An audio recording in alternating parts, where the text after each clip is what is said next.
ঠিক এমন শীতের মধ্যে কিশোরগঞ্জে ওয়াজে গিয়েছি। রাত 1টা বাজে ওয়াজ শেষ করে ঢাকায় আসব। মাঝখানে একটা বিশাল নদী, নাম হচ্ছে মেঘনা। নদীর নাম কি? এখন ওই নদীটা পার হয়ে এই পারে গাড়ি রাখছি, এপারে আসতে হবে। মাহফিল কমিটিকে বললাম, ভাই আমাকে একটু নদীর ওই পারে নেওয়ার ব্যবস্থা করেন। বলে, হুজুর আমরা আপনাকে পার করে দিতে পারবো, কিন্তু এখানে বড় একটা সমস্যা আছে। বড় একটা, আমার তো মিজাজ পুরো খারাপ হয়ে গেছে। মিয়া ওয়াজ শুনাইলাম, কেরাত শুনাইলাম, এখন ঢাকা যাবো, বলেন সমস্যা আছে মানে? সবতে এক হুজুর রাগ করে না, কি হয়েছে? বলে, হুজুর আমরা আপনাকে পার করে দিতে পারবো। লজ্জায় বলে না। লজ্জায় কি কি হয়েছে বলেন? হুজুর এই নদীতে ডাকাইতেছে। ডাকাই কি? এই লজ্জার কথা কিভাবে বলি? আপনি আমার মেহমান, লজ্জায় বলতে পারতেছি না। যদি আপনি নদী দিয়া যান, ডাকাত এসে যদি আপনার উপর হামলা করে, তাহলে তো আমরাও কষ্ট পাবো, লজ্জিত হব। এ কারণে রাত্রটা থাকেন, সকালবেলা যায়েন। আমি কি থাকা সম্ভব না? সকালে মাদ্রাসায় ক্লাস আছে, ক্লাস করাইতে হবে, আবার প্রোগ্রাম আছে, শিডিউল মেনটেন করতে হবে। অনেকে বলে, হুজুর রিকোয়েস্ট করে, হুজুর থাকেন, সকালে যায়েন। আমি বলি, না, যেতেই হবে। মনে মনে সূরা কুরাইশ পড়তেছি। কোন সূরা? আল্লাহ তুমি একটা ব্যবস্থা করে দাও, যাতে রাত্রবেলা কোন রকম পার হয়ে ওই পারে যেতে পারি। দূর থেকে একজন যুবক, ইয়াং বয়সের, দাড়িওয়ালা, হালকা হালকা দাড়ি, মাথায় একটা টুপি, একটা জিন্স প্যান্ট, একটা গেঞ্জি পরা আসছে। আয়েশা বলে, হুজুর চিন্তা করে না, চলেন, আমি আপনাকে পার করে দিব। কি করব? পাশের থেকে 2জন লোক বলে, হুজুর সে যদি আপনার দায়িত্ব নেয় তাহলে আপনি তার সাথে যাইতে পারেন। বলি, কারণটা কি? বলে, এই যে এই ছেলেটা ওই আগে এই নদীর মধ্যে ডাকাতি করত। কি করত? তার মানে নদীতে যত ডাকাইত আছে সবার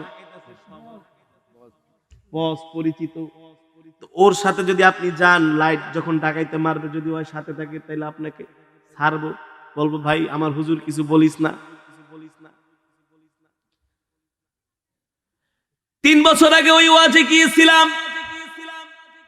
ওই বয়ানে তেলাওয়াত শুনে, বয়ান শুনে যুবক তওবা করে বলছি, হুজুর আর কোনোদিন ডাকাতি করব না। 3 বছর আগে থেকে নামাজ ধরছে, ডাকাতি ছেড়ে দিয়েছে। বলে, হুজুর আপনার বয়ান শুনে পরিবর্তন হইলাম। এতটুকুন রিস্ক নিয়ে যদি আপনাকে পার করতে না পারি, তাহলে আপনাকে কেমন ভালোবাসলাম। চলেন, আপনার জন্য মইরা যেতেও রাজি আছি। আমি যুবকের কথা শুনে অবাক হয়ে গেলাম। মূল ঘটনা এটা না রে বাবা। আমি যেটা বুঝাইতে চাচ্ছি, ওই যুবক, নদীর পারে চর থাকে, চর, ওই চরের পরে হচ্ছে নদী, সেখানে টলার বাঁধা নৌকা। যুবক আমাকে লাইট মেরে মেরে, টর্চ মেরে মেরে নদীর পারের দিকে নিয়ে যাচ্ছে। আমরা হেঁটে হেঁটে যাচ্ছি। আজকের মাহফিলে আসার সময় এই নদীর মধ্যে একটা ছোট সাঁকো, না সাঁকো বলে, এই সাঁকোই তো আমার কাছে মনে হয়েছে পুলসিরাতের পুল। বুঝেন নাই? মনে হয় যে পুরা যাই, আবার যে নিয়ে আসছে ওরে বলি যে পানি কতটুকু, যদি পুরা গেলাম, যদি পিছলায় পড়ে গেলাম, তাহলে যাতে সাঁতার টাতার তত ভালো জানি না, এই কারণে জিজ্ঞেস করছে পানি কতটুকু আছে, পড়ে গেলে থাকতে পারুন তো? না হুজুর পারবেন, কিন্তু যে ঠান্ডা, এখানে পড়লেই শেষ। কি বলেন? যাই হোক, এই শাখা দিয়া পার হলাম। ওখানেও একটা ছোট একটা খালের মতো আছে, একটা সাঁকো। ওই সাঁকো দিয়ে আমরা পার হচ্ছি। দেখলাম আমরা সাঁকো দিয়া পার হচ্ছি, আর দূর থেকে একটা কুকুর দৌড়ে দৌড়ে আসতেছে। কুকুর তো আর এই সাঁকোতে উঠতে পারে না, ওটা হচ্ছে একটা বাঁশের সাঁকো। আপনাদেরটাও তাও 1 হাত চওড়া আছে, এটা দিয়েও কুকুর ইচ্ছা করলে আসতে পারে, কিন্তু এক বাঁশ দিয়া কুকুর আসতে পারে না। এই প্রচন্ড শীতের মধ্যে দেখলাম কুকুরটা লাফ দিয়া ঠান্ডা পানিতে পড়ে গেল, সাঁতরাইতেছে। আমি অবাক হয়ে গেলাম, শুধু দেখতেছি কুকুরটাই শীতের মধ্যে কাদা মাটির মধ্যে দৌড়ায় দৌড়ায় শুধু আসতেছে নদীর পারে। যখন আমরা ট্রলারে উঠব,